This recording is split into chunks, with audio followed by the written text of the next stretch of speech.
Hello everyone, आज का हमारा टॉपिक है मैट्रिसेस। ये आपको थंबनेल से ही पता चल गया होगा। और मैट्रिसेस में सबसे पहले हमें जानना होता है कि आखिर में मैट्रिसेस होता क्या है। यहाँ पे आपको कंफ्यूजन हो रही होगी कि टॉपिक मैंने स्केच से डाला है मैट्रिसेस, लेकिन डेफिनेशन ऑफ लिखा है मैट्रिक्स। तो बेसिकली ये डिफरेंस ज़्यादातर लोगों को नहीं पता होता है, लेकिन आपको इस वीडियो में मैट्रिक्स और मैट्रिसेस में डिफरेंस बहुत ही अच्छे से पता चलेगा। तो मैट्रिसेस तब यूज़ किया जाता है जब उसके अंदर उसकी प्रॉपर्टीज़, उसके एडिशंस, उसके सब्सट्रैक्शंस सब इन्वॉल्व हों। और मैट्रिक्स किसी पर्टिकुलर एक चीज़ के लिए यूज़ की जाती है। यहाँ एक डिफिनेशन थी किसकी? मैट्रिसेस की, इसलिए हम लोगों ने यूज़ किया मैट्रिक्स। लेकिन अगर एडिशन यूज करेंगे, उसकी प्रॉपर्टीज यूज करेंगे, तो वहां हम यूज करेंगे मैट्रिसेस, क्योंकि वहां एक मैट्रिक्स नहीं होगी, वहां एक से अधिक मैट्रिक्स होगी। एडिशन हम किन्हीं एक से दो चीजों का करते हैं, अकेले किसी भी चीज का एडिशन नहीं होता है। तो आइए देखते हैं कि मैट्रिक्स होती क्या है। मैट्रिक्स एक तरह का अरेंजमेंट है। किसका है? नंबर्स का। A set of mn numbers arrangement in the form of rectangular array containing m rows and n columns is known as m cross n matrix। इस डेफिनेशन को आइए हम देखते हैं कि आखिर ये कहता क्या है। हम किसी भी नंबर को, किसी भी थिंग को किस प्रकार अरेंज करते हैं। अगर एक कार है, उसको फ्लावर से डेकोरेट करना है, तो या तो हम उसको सीधा सीधा लगा सकते हैं या फिर हॉरिजॉन्टल लगा सकते हैं या फिर परपेंडिकुलर लगा सकते हैं।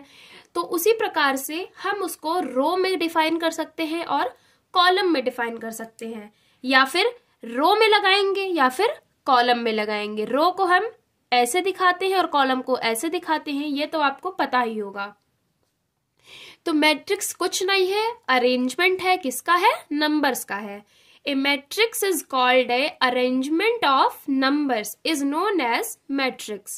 ये है एक एग्जाम्पल। इसमें A11, A12, A13 ये है रो, और A11, A21, A31 ये है column. It is read as M by N matrix। It is also known as matrix of order M by N, यानी M cross N। M होता है रो, N होता है कॉलम। आई थिंक आपको ये definition समझ आई होगी। आइए देखते हैं इसको कैसे हम डिनोट करते हैं। तो मैट्रिक्स को हम पर्टिकुलर इस ब्रैकेट से डिनोट करते हैं। कहीं कहीं पे ओपन ब्रैकेट से भी मैट्रिक्स को डिनोट किया जाता है, लेकिन हमारा सफिशिएंट है नोटेशन ये वाला ब्रैकेट। इसको हम मैट्रिक्स के नाम से जानते हैं। अगर ये सिंबल कहीं भी लगा होगा तो हम जान जाएंगे कि वो मैट्रिक्स में लिखा गया है।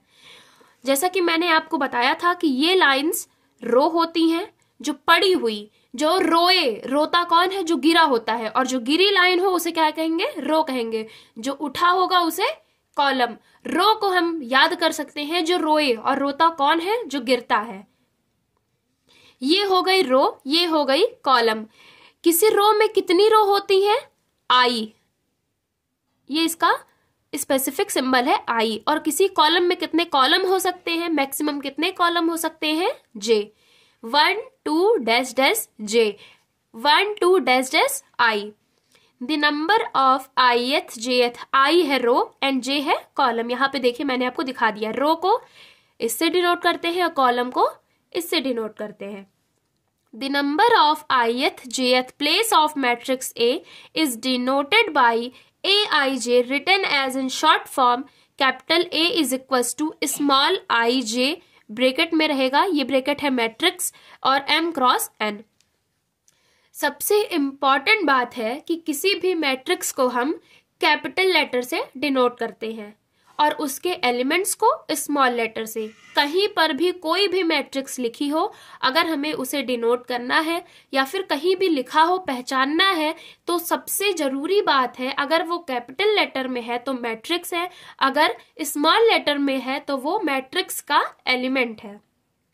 ये देखिए, ये है matrix A is equals to A11, A12, A13। यहाँ पे A आई की जगह रखे 1, जे की जगह रखे 1, तो A11।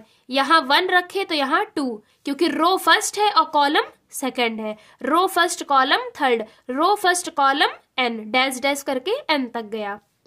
ऐसे यहाँ पे रो सेकंड थी लेकिन कॉलम फर्स्ट था, रो सेकंड थी लेकिन कॉलम सेकंड था, रो थर्ड थी लेकिन कॉलम थर्ड था। ऐसे करते करते हम लोग m कॉलम पे गए लेकिन रो वही थी, m रो पे गए लेकिन कॉलम वही था। ऐसे 2, 3 and dash dash a m n।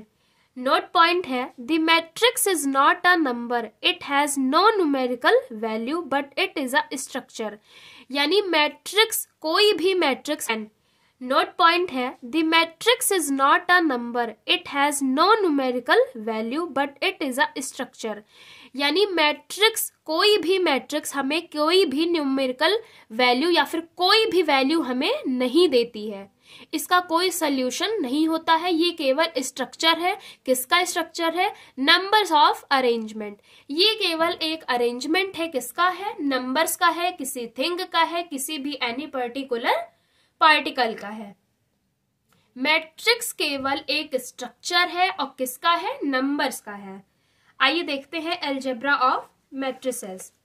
यहाँ देखिए, मैंने अभी ऊपर जस्ट बताया था कि हम लोगों ने यहाँ पे मैट्रिक्स और मैट्रिसेस में क्या डिफरेंस लिया। ये है मैट्रिसेस, किसका? Algebra of matrices. और यहाँ फर्स्ट है हमारा एडिशन ऑफ मैट्रिसेस। यहाँ मैंने मैट्रिक्स क्यों नहीं लिखा? क्योंकि एडिशन किसी भी एक मैट्रिक्स का नहीं होगा, एक से अधिक मैट्रिक्स का होगा, इसलिए हम लोग लिखते हैं matrices. Two matrices A is equal to Aij m cross n and second matrices हम लोग सपोज कर लेते हैं capital Bij m cross n are conformable for addition if they are of same order. A plus B, Aij plus Bij, सबका mean क्या है? m cross n। For example let A is equal to, हमने एक matrix बना ली 1 2 3 0 4 5, यानी रो है 1 2 3, column है 1 0 2 4 3 5।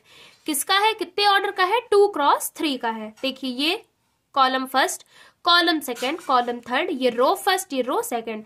And second B जो हम लोगों ने लिया उसको भी हम सपोज किए 4 6 8 है रो, और 1 -3 -7 है रो 2, और ये 4 1 कॉलम 1, 6 -3 कॉलम 2 एंड 8 -7 कॉलम 3। ये भी 2 क्रॉस 3 ऑर्डर का है। एक बात और, कोई भी मैट्रिक्स कब ऐड होता है, कब सब्सट्रैक्ट होता है? जब उनके ऑर्डर सेम हो। अगर ये 2 क्रॉस 3 का है तो इसे भी 2 क्रॉस 3 का होना पड़ेगा, तभी वो आपस में जुड़ेंगे। अगर ये 2 क्रॉस 3 था, अगर ये बाई चांस 3 क्रॉस 2 होता तो ये आपस में सब्सट्रैक्ट या फिर ऐड ना हो पाते। तो यहाँ पे दोनों का ऑर्डर सेम है। 4 1 5 2 6 8 3 8 11 0 1 1 4 -3 1 5 -7 -2। ये हो गया हमारा addition of matrices. I hope आपको ये वीडियो पसंद आएगी। अगर पसंद आए तो please like, subscribe and share करना ना भूलें। Thank you so much.